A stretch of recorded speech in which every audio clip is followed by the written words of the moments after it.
Hello viewers, আমি আমার এই 0 to হিরো এক্সেল কোর্সে বেসিক এক্সেল থেকে অ্যাডভান্স এক্সেল নিয়ে আলোচনা করব। আপনাদেরকে 30 ডেজ, ডে 1, ডে 2 এরকমভাবে ভিডিও আমি আপনাদের হোয়াটসঅ্যাপে সেন্ড করব। আপনারা এই ভিডিওগুলো ভালো করে দেখবেন এবং আমি প্র্যাকটিস ফাইল, যেগুলো এক্সেল ফাইলগুলো আপনাদের শেয়ার করব। আপনারা এই এক্সেল ফাইলে প্র্যাকটিস করবেন এবং যদি কোনো ডাউট থাকে তো হোয়াটসঅ্যাপে আপনারা জানাতে পারেন। যে ভিডিওগুলো আমি আপনাদের সেন্ড করব সেগুলো প্রতিদিন বেসিসে আপনাদের সেন্ড করব, অথবা একদিন দুদিন ছাড়া ছাড়া আপনাদেরকে এই ভিডিওগুলো আপনাদের হোয়াটসঅ্যাপে সেন্ড করব।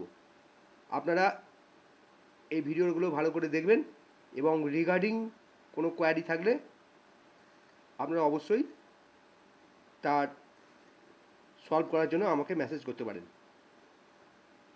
তো বন্ধুরা,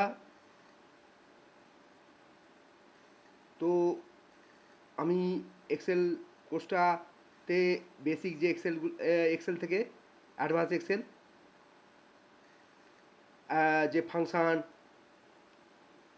ব্যবহার করা হয় ডে টু ডে আমাদের কর্মক্ষেত্রে, সেটা ডিসকাস করব এবং লেটেস্ট যে অফিস 365 যে ভার্সানটা আছে এক্সেলের, সেই অফিস 365-এর কিছু ইম্পর্টেন্ট ফাংশান নিয়েও আলোচনা করব। তো ভিউয়ার্স, আপনারা আমার পাশে থাকবেন এবং এই ভিডিওগুলো আপনারা ভালো করে দেখবেন।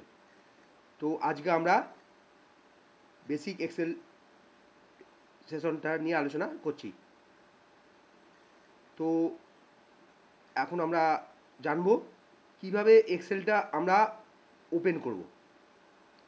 তো এক্সেলটা ওপেন করতে গেলে আমরা এখানে দেখুন বাঁ দিকে যে সার্চ আছে, টাইপ হেয়ার টু সার্চ যে অপশানটা আছে, সেখানে আপনারা টাইপ করতে পারেন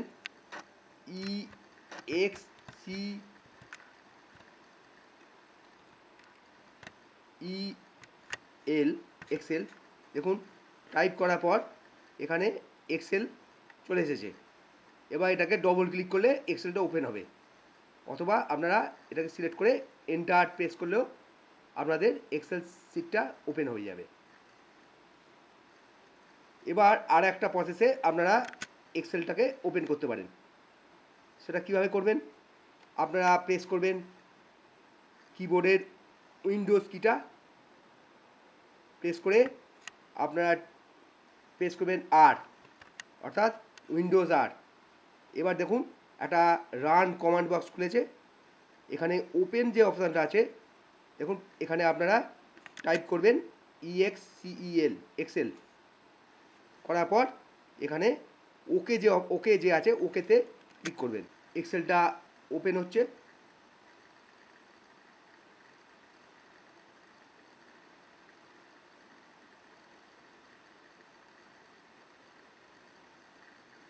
দেখুন এক্সেল ওপেন হয়ে গেল। এবার দেখুন এখানে দেখাচ্ছে যে এক্সেল লেখা আছে, তলায় হোম, নিউ, ওপেন এগুলো দেখাচ্ছে এবং পাশে দেখুন দেখাচ্ছে ব্ল্যাঙ্ক ওয়ার্কবুক। তারপরে দেখুন পাশে কিছু টেমপ্লেট দেওয়া আছে, preloaded template, billing statement, blood pressure trekker, expense report, loan amortisation, personal monthly report, এরকমভাবে অনেকগুলো প্রিলোডেড টেমপ্লেট আছে। আপনারা এই টেমপ্লেটে আপনাদের প্রয়োজনীয় কাজ করতে পারেন, কিন্তু আমাদের যে এক্সেলের কাজের জন্য আমরা ওপেন করব ব্ল্যাঙ্ক ওয়ার্কবুক। তো তার আগে দেখুন তলাতে দেওয়া আছে রিসেন্ট। এই রিসেন্টটা হচ্ছে আপনি যে এক্সেল সিটগুলোতে যে রিসেন্ট যে এক্সেল সিটগুলোতে কাজ করেছেন সেগুলো আপনাদের এখানে এই রিসেন্টে শো করবে। আপনারা যে কদিনে যে এক্সেল সিটগুলোতে কাজ করেছেন সেগুলো আপনারা এই রিসেন্টের মধ্যে দেখতে পাবেন। এবার দেখুন পাশে দেওয়া আছে প্রিন্ট। এই প্রিন্টটা হচ্ছে ধরুন আপনি কোনো একটা এক্সেল শিট প্রতিদিন কাজ করেন, মানে এটা আপনার প্রতিদিনের কাজের ক্ষেত্রে লাগে।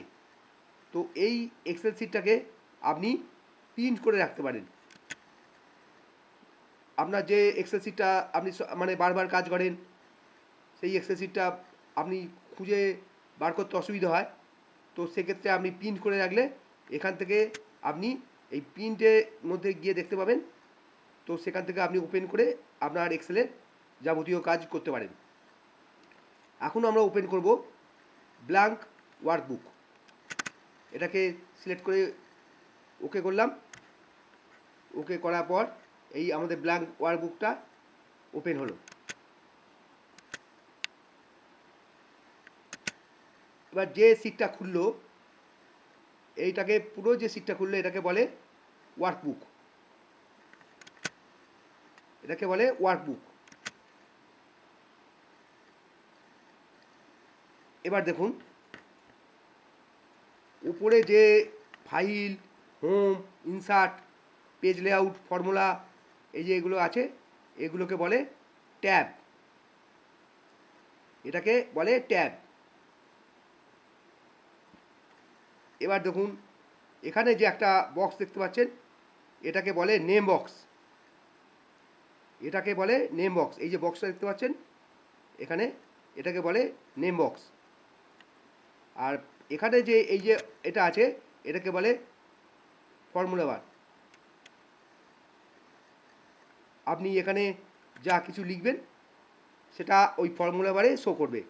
ধরুন আমি এখানে লিখলাম SURAJIT, সুরজিৎ। তো দেখুন এখানে এই ফর্মুলা বারে এই সুরজিৎটা শো করছে। এবার দেখুন তলাতে দেখুন আছে শিট 1। এই যেখানে দেখুন শিট 1। তো এখানে যে আপনি শিট 1-এ কাজ করছেন, তো এইটাকে হচ্ছে এটার নাম হচ্ছে শিট 1। এবার আপনি পাশে দেখুন একটা প্লাস চিহ্ন আছে, এটাতে আপনি ক্লিক করলে শিট 2, তারপরে আবার ক্লিক করলে শিট 3, এরকমভাবে আপনি আনলিমিটেড শিট ক্রিয়েট করতে পারেন। তো বন্ধুরা এবার আমরা এই শিট 1, শিট 2, শিট 3, শিট 3, এই যে শিটগুলো আছে এগুলোকে আমরা নামটাকে চেঞ্জ করতে পারি। ধরুন আপনি যে শিটগুলো কাজ করছেন, ধরুন আপনি আপনার যে জিএসটির ওপরে যদি কোনো ডাটাবেস তৈরি করেন, ধরুন আপনি পারচেস ডিটেলসটা আপনি আপনার শিটে এন্ট্রি করছেন। এন্ট্রি করার পর সেটাকে ধরুন আপনার বুকস অ্যাকাউন্টের সঙ্গে 2B অথবা 3Bর সঙ্গে যখন রিকনসিলিয়েশন করবেন, সেক্ষেত্রে আপনার একটা মান্থের একটা শিট তৈরি হবে। তো সেক্ষেত্রে আপনারা এই শিটটাকে রিনেম করে শিট 1টাকে জানুয়ারি, শিট 2টাকে ফেব্রুয়ারি, শিট 3টাকে মার্চ, এরকমভাবে আপনারা শিটের নাম চেঞ্জ করতে পারেন। তো কীভাবে করব, শিট 1টাকে সিলেক্ট করে রাইট ক্লিক করে এখানে দেখুন রিনেম। এই রিনেমটাকে আমরা করলাম জানুয়ারি, তারপরেরটাকেও আমরা করতে পারি শিট 2টাকে রিনেম করে দিলাম FEB, ফেব্রুয়ারি। এরকমভাবে জানুয়ারি, ফেব্রুয়ারি, মার্চ এভাবে করতে পারেন। এবার এই জানুয়ারি যে শিটটা আছে, এই শিটটাকে যদি আপনারা কালারিং করতে চান, কালার দিতে চান, তাহলে আপনারা এই ট্যাব কালার বলে আছে, এই ট্যাব কালারে গিয়ে আপনারা এখানে কালার দিয়ে দিতে পারেন। দেখুন দিয়ে দিলাম। তো জানুয়ারিটা একটা কালার হয়ে গেল, ফেব্রুয়ারিটাকেও একটা আলাদা কালার দিতে পারেন। এখানে ট্যাব কালার বলে আছে, রাইট ক্লিক করার পর এখানে আপনারা এখানে কালারটা দিয়ে দিলেন, যেটাতে আপনাদের একটা সুন্দর ইন্টারফেস হিসাবে দেখায় জানুয়ারি, ফেব্রুয়ারি, এরকমভাবে। আমরা এবার রো কলাম কোনটাকে নিয়ে আলোচনা করব। আমরা এবার আলোচনা করব রো আর কলাম। তো এখানে এই যে একটাকে সিলেক্ট করলাম, এই যে এটাকে পুরোটাকে সিলেক্ট করলাম, এটা হচ্ছে রো। আর এইটা যে সিলেক্ট করলাম এটা হচ্ছে column. A column, B column, C column, এগুলো সব হচ্ছে কলাম। আর এই যে 1 2 3 4 করে আছে এগুলো হচ্ছে রো। এবার আমরা জানবো, ধরুন এখানে এ বি সি ডি করে আছে, এই এ বি সি ডি করে যদি যে আছে এবং এর শেষ পোর্শানে যদি আমরা পৌঁছাতে চাই, তো সেক্ষেত্রে আমরা শর্টকাট কি ইউজ করে করতে পারি। এখানে শর্টকাট কি ইউজ করব, কন্ট্রোল প্লাস রাইট অ্যারো। দেখুন আমরা শেষ চলে গেলাম শেষ জায়গাতে, যেখানে দেখাচ্ছে x F D, x F D একবারে শেষে।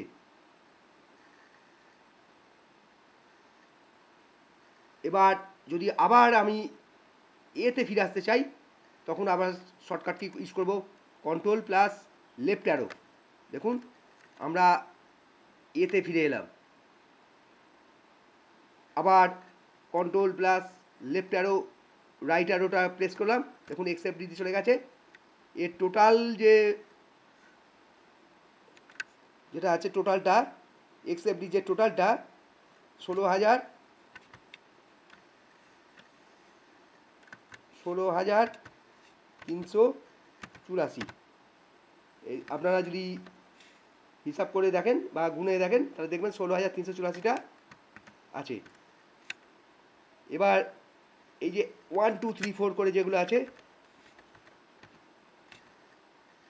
এই 1 2 3 4 এর শেষে পৌঁছাতে গেলে আমাদের শর্টকাট ইউজ করতে হবে, সেটা হচ্ছে কন্ট্রোল প্লাস ডাউন অ্যারো। দেখুন আমরা শেষ পজিশনে পৌঁছে গেলাম, যেটা 10,48,576। দেখুন 10,48,576 টোটাল। এখানে হচ্ছে 10,48,576। তাহলে এখানে আমরা জানলাম যে 16,384, আর এই যে 1 2 করে যে দেখতে পাচ্ছি আমরা, এখানে দেখব 10,48,576।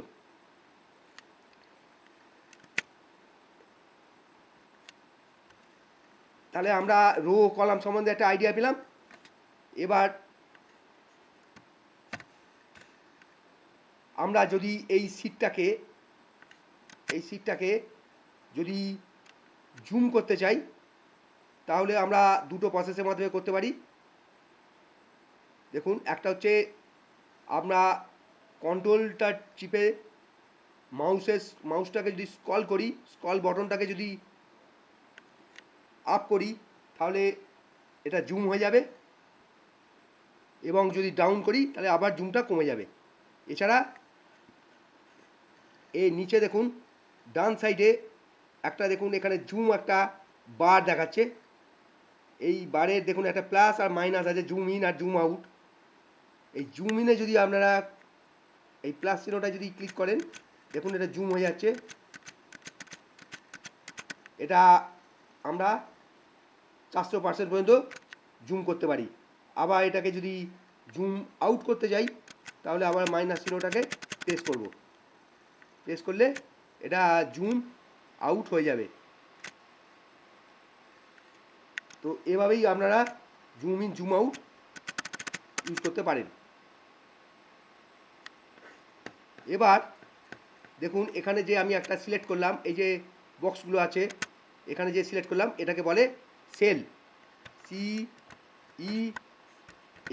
সেল, এটাকে বলে সেল। তাহলে এইটা যে সিলেক্ট করলাম এটা হচ্ছে রো, এটা হলো কলাম, এটা হলো সেল।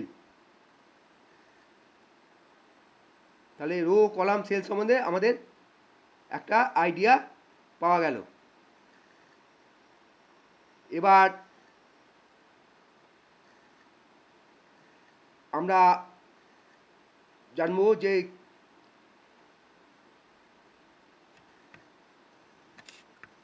একটা ওয়ার্কশিটকে মানে ওয়ার্কবুককে সেভ করতে গেলে কি শর্টকাট কি ইউজ করবো? আমরা ফাইল থেকে প্রথমে যখন আমরা একটা শিটকে মানে ওয়ার্কবুককে যখন সেভ করি তখন প্রথমবারে আমাদের করতে হয় সেভ অ্যাজ। সেভ অ্যাজ করে এই সেভ অ্যাজ করার পর আপনি কোথায় সেভ করবেন, দিস পিসিতে ক্লিক করার পর এখানে আপনার ডেস্কটপ, ড্রাইভ সব আছে। আপনি যেখানে আপনার মনে হবে সেখানে আপনি সেভ করতে পারেন।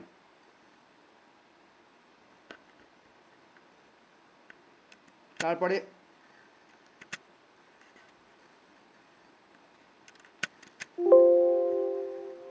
এখানে যখন ক্লোজ অপশানটা ক্লিক করবেন তখন দেখবেন want to save your changes to book 1। যদি আপনি সেভ করেন তো এখানে প্রথমবারে যখন আপনি সেভ করতে যাবেন তখন আপনাকে একটা অপশান খুলবে যে আপনি ফাইল নেমটা দিতে বলবে। তো আপনি যে বিষয়ের উপর আপনি কাজ করছেন এক্সেল শিটে, যে এক্সেল ওয়ার্কবুকটা যে বিষয়ের উপর আপনি কাজ করছেন সেই একটা ফাইলের নাম দেবেন এবং সেভ অ্যাজ টাইপ হচ্ছে এক্সেল ওয়ার্কবুক। এবার এখানে যে ড্রাইভে বা যেখানে আপনি সেভ করবেন সেই ড্রাইভটাকে চুজ করবেন। চুজ করার পর এখানে করবেন সেভ, তাহলে আপনার এটা সেভ হয়ে যাবে। এবার শর্টকাট কি ইউজ করেও আপনারা এই কাজটা করতে পারেন।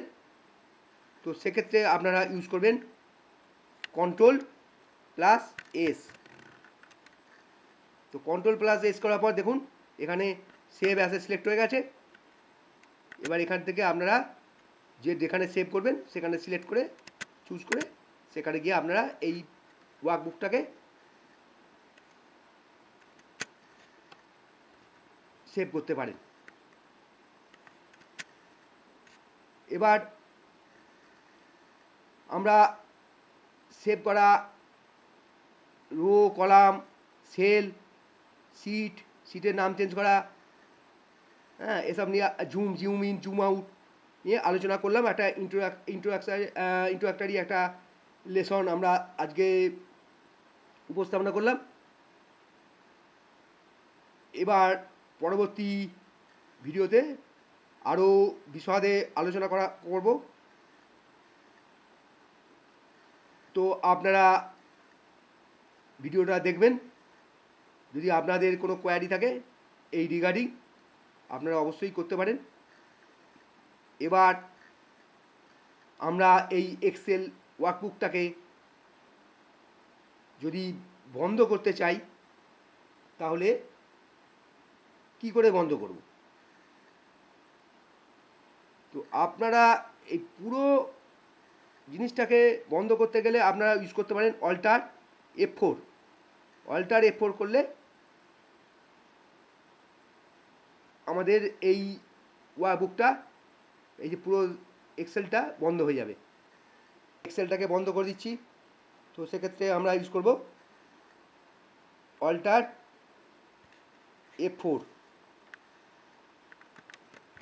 দেখুন one to save your changes to book 1। যদি আপনি সেভ করেন সেভ করে দিলে